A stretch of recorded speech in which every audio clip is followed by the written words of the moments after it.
Welcome to this IELTS listening practice test. There are 4 sections and 40 questions in total.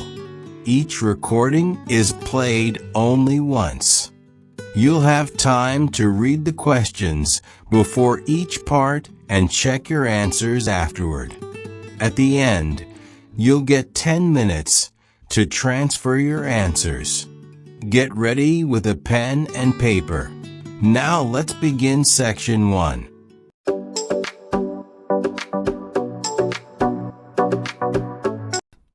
Section 1. You will hear a new student, Tom, talking to a student representative called Rachel about university clubs. You now have 30 seconds to read questions 1 to 4.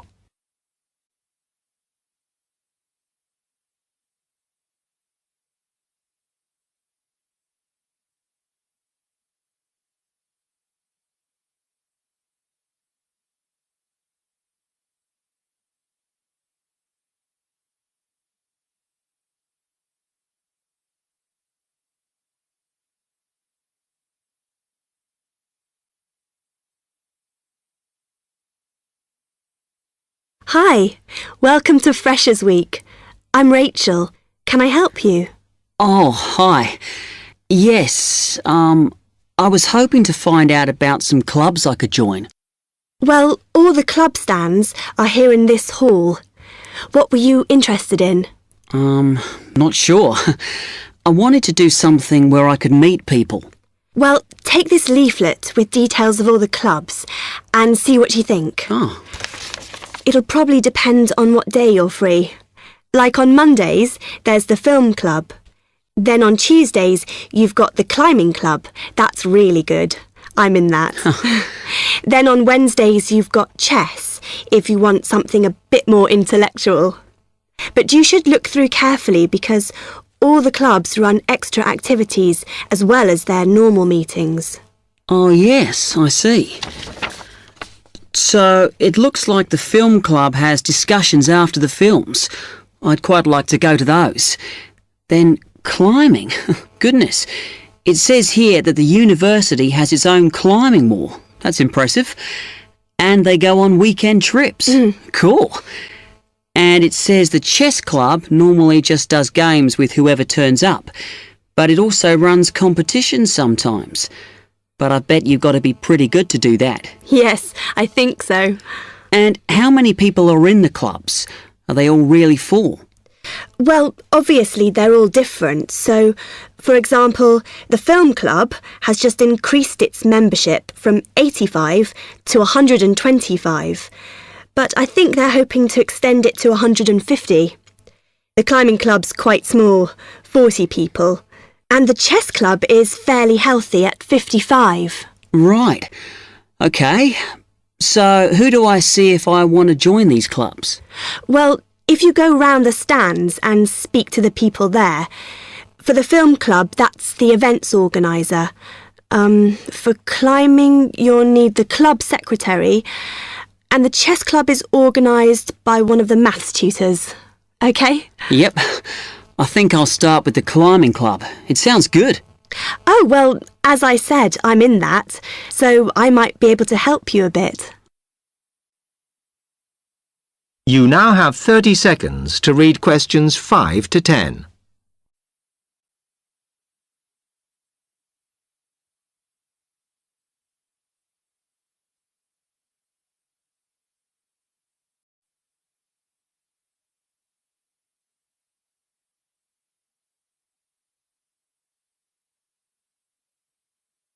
OK. It says in the leaflet that they get together twice a month. Is that right? Yes. Oh, you must join. It's really good fun. We go away quite a bit to North Wales. And every year we have a special excursion, usually to France, which is where we're going this year in the spring. The weather's too unpredictable in the autumn. Wow, that sounds good. But it must cost a lot. Yeah, but we try and save up for it through subscriptions. So rather than having a huge sum to pay in the month we go, we collect those weekly, so it spreads it out. Good idea. I think I'll definitely join. There are quite good benefits you get from joining. I mean, you need that, don't you? And the university clubs normally try and do deals with local businesses, so it's really worth joining. Like in the climbing club, they've got a special arrangement with one of the shops in town. So if you show your card, you can get money off equipment. Don't think the discount extends to clothes, though. That's really worth it then. I'll go over and talk to them now. OK. Hope you do join. Oh, and another thing I meant to say. If you do become a member, you automatically receive a magazine once a year. It's quite useful and interesting because it goes out to all the national climbing clubs. And the other thing is, if you come to every session, then you can get a complimentary ticket to the big exhibition that's held in Cardiff every year. So, hope to see you. Yeah, well, thanks a lot for your help. That is the end of section 1. You will now have half a minute to check your answers.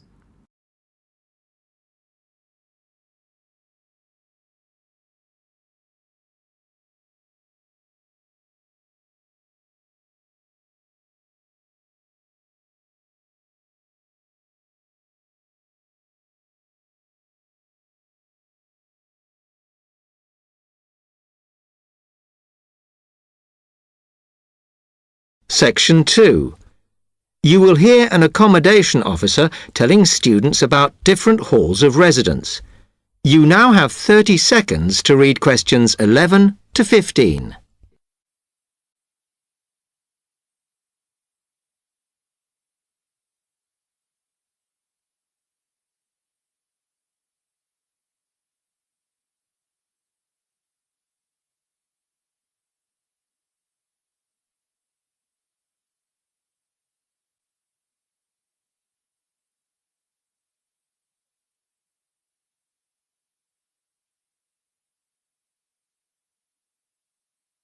Good afternoon, and welcome to Stanton University. I'm here to tell you about the various halls of residence we have available, should you choose to come here. We aim to offer accommodation in halls to all first-year students, and you'll find there's a good variety to choose from.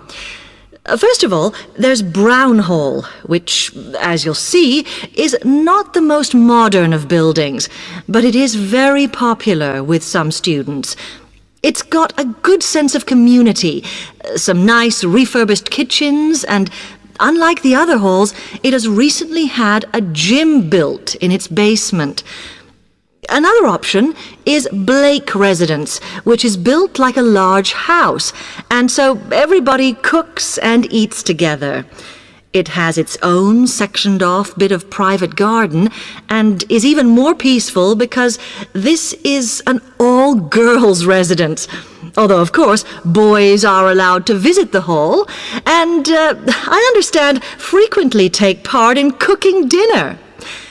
The largest hall we have is Queen's Building, and this has been upgraded recently. The original parking area has been built on so that the hall now has a large common room, and each bedroom now has its own shower room, which many students regard as a real bonus. A further option is the Parkway Flats, which won an award for design in its day. And this building now has a preservation order on it. This has meant that only a limited amount could be done to upgrade it, and the surrounding area is important, so parking is not permitted around the flats. However, the flats do have many extra facilities, such as a special computer room, a small library, and a self-service restaurant. The cost of breakfast, lunch, and dinner is covered in the fees for this hall, so it does look a bit more expensive. The last residence we can offer you is Temple Rise, which again is slightly more expensive than other halls as the rooms are larger. This has got very lovely views across to the coast, and this more than compensates for the fact that bathrooms here are shared between 6 students. However, the hall has domestic staff who clean the rooms once a week, so this is perhaps an attractive option for the messier amongst you. You now have 30 seconds to read questions 16 to 20.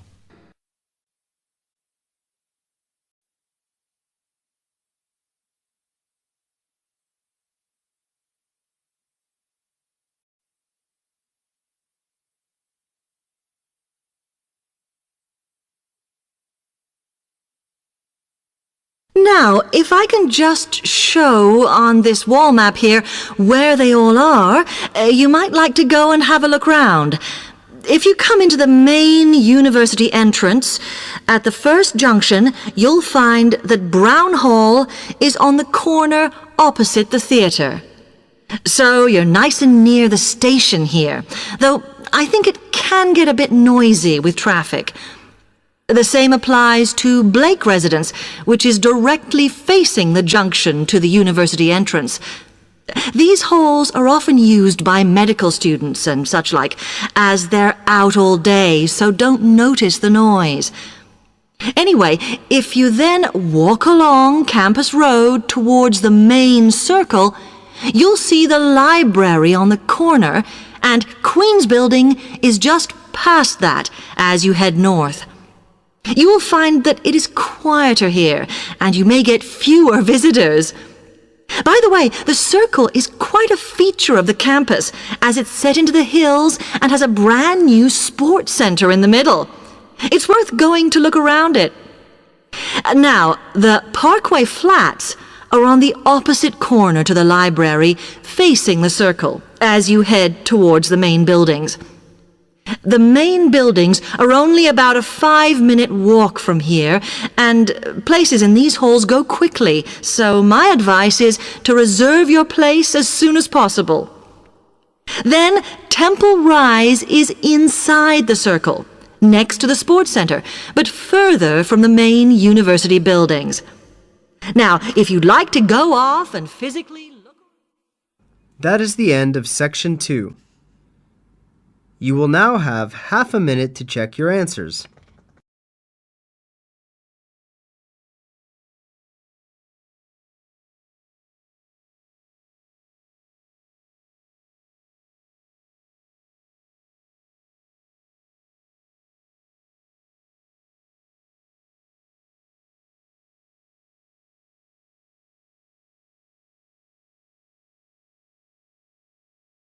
Section 3. You will hear two students, Jenna and Marco, discussing a business studies project they have to do. You now have 15 seconds to read questions 21 to 24.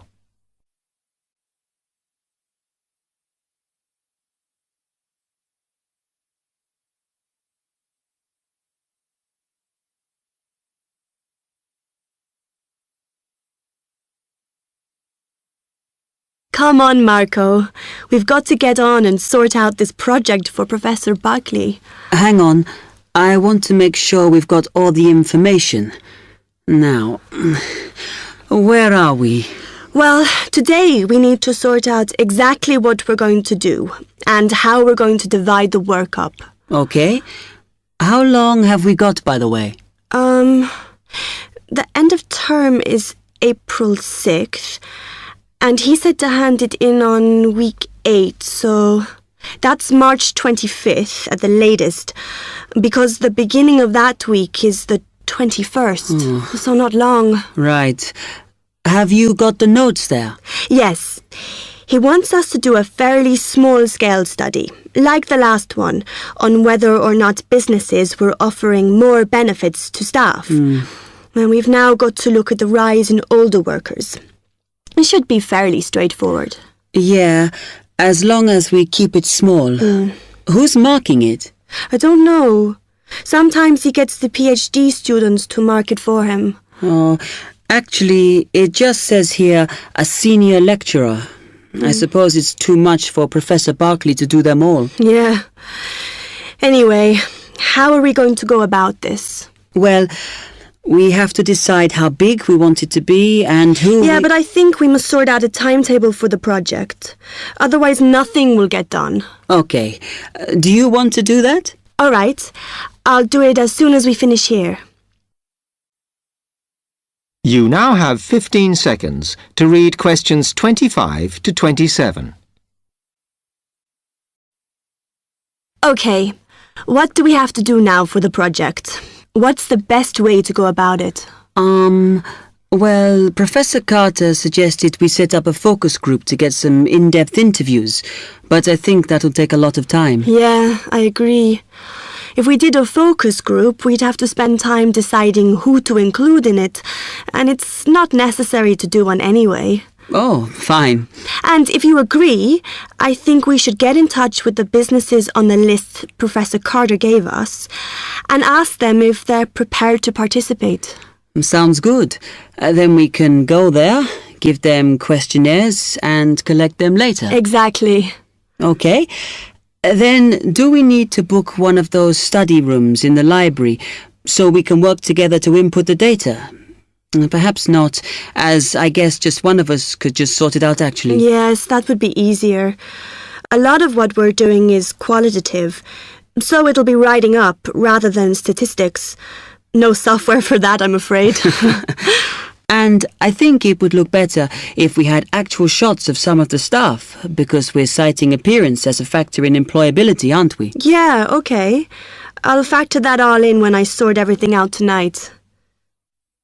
You now have 30 seconds to read questions 28 to 30.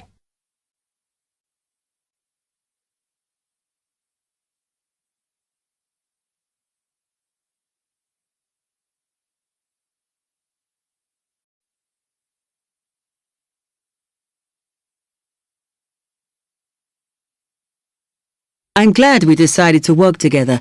I think it's going to work out well. Yes, well, given that we had to work in pairs on this project, I think we were right to choose each other.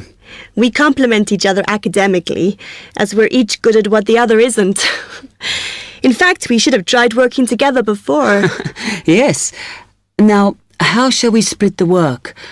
I'll do the analysis, shall I? Oh, okay. It's just that it might be faster, because I'm used to doing it. Although your English is better than mine. I need more practice at reading, really. Okay, I'll do the presentation then, if that's okay with you. Yeah, sure. I don't mind speaking in public, but I hate preparing all the notes for them. The thing is, the tutor said one person should do the whole presentation, and he said he expects me to do it because I haven't done one yet. No, that's fine. Now, let's see. That is the end of section 3. You will now have half a minute to check your answers.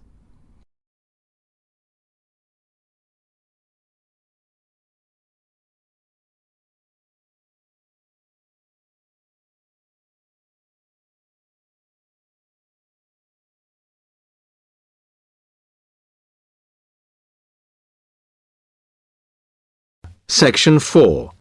You will hear a media studies tutor giving a lecture about news sources.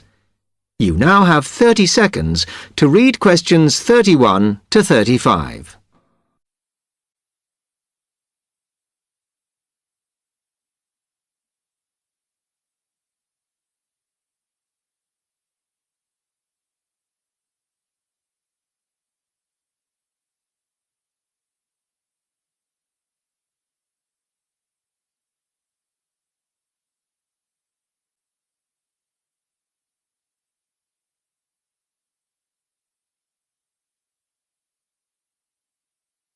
Okay, now many of you will have heard about the predicted death of newspapers, as people increasingly access the TV and the internet for their news. Today, I want to look at the USA, which has very advanced news sources, to see if this is actually true. In the USA, the main news sources without doubt are TV, the internet, and the press. That is, traditional newspapers. And although they are each surviving and growing, they are also changing. Obviously, TV news has been around for a while, and the early evening bulletins when people get in from work are very popular. I suppose we traditionally think of the morning newspaper arriving on our doorstep with the daily news. Interestingly, this is not borne out by the statistics, which show that readership in the U.S. is much higher when people have time to relax, when they're not working, especially on Sundays. The Internet is also a popular weekend activity, but shows no variation with weekday access. So people are using the different sources in different ways. Interestingly, local radio has been hit less by the grip of quite strong local newspapers than by the Internet, which is seen to offer a better regional service.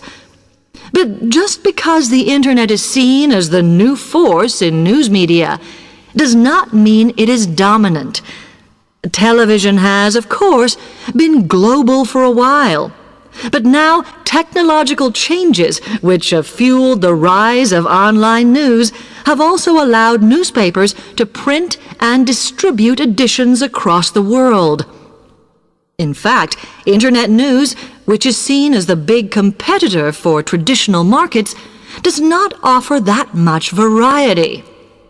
Often, the sources are the online versions of the newspapers, whereas television, in order to offer something different, has had to come up with a much more mixed bag of reporting, from hard news to light reports on celebrity events. Another issue is reliability. The Internet is virtually unregulated, so anything can be reported there, whether true or not. Journalists on newspapers have fought a long, hard battle to fight intervention and to retain the freedom of the press. Television, however, is seen as critical to political power and has become subject to harsh controls about what it can or cannot say. You now have 30 seconds to read questions 36 to 40.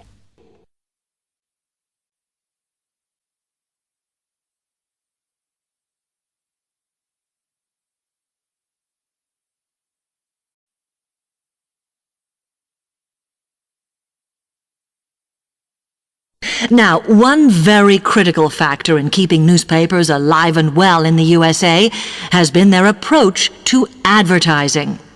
Obviously, newspapers are heavily dependent on advertising revenue, and they have become more and more imaginative in what they offer, in order to make sure that advertisers use them and not other news sources. This has meant that, contrary to popular belief, newspapers now have a significantly higher profit margin than the rest of American industry. So, how have they managed to raise advertising revenue in this way? Well, they have put a lot of effort into developing and maintaining a very strong association with the retail trade. And they've come up with a winner. A critical tool in their sales plan has been suggesting that the adverts they run can have vouchers. This has been enormously effective because they have found that not only do more people buy the paper to get the discounts, but also that this inevitably means much higher sales for the clients who advertised. As well as doing this, the newspapers have also introduced aggressive sales campaigns over the last few years. This has resulted in a significant and continuing rise in the number of advertisers prepared to pay the extra for full-page ads. So, what I would like to move on to... That is the end of section 4. You will now have half a minute to check your answers.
That is the end of the listening section.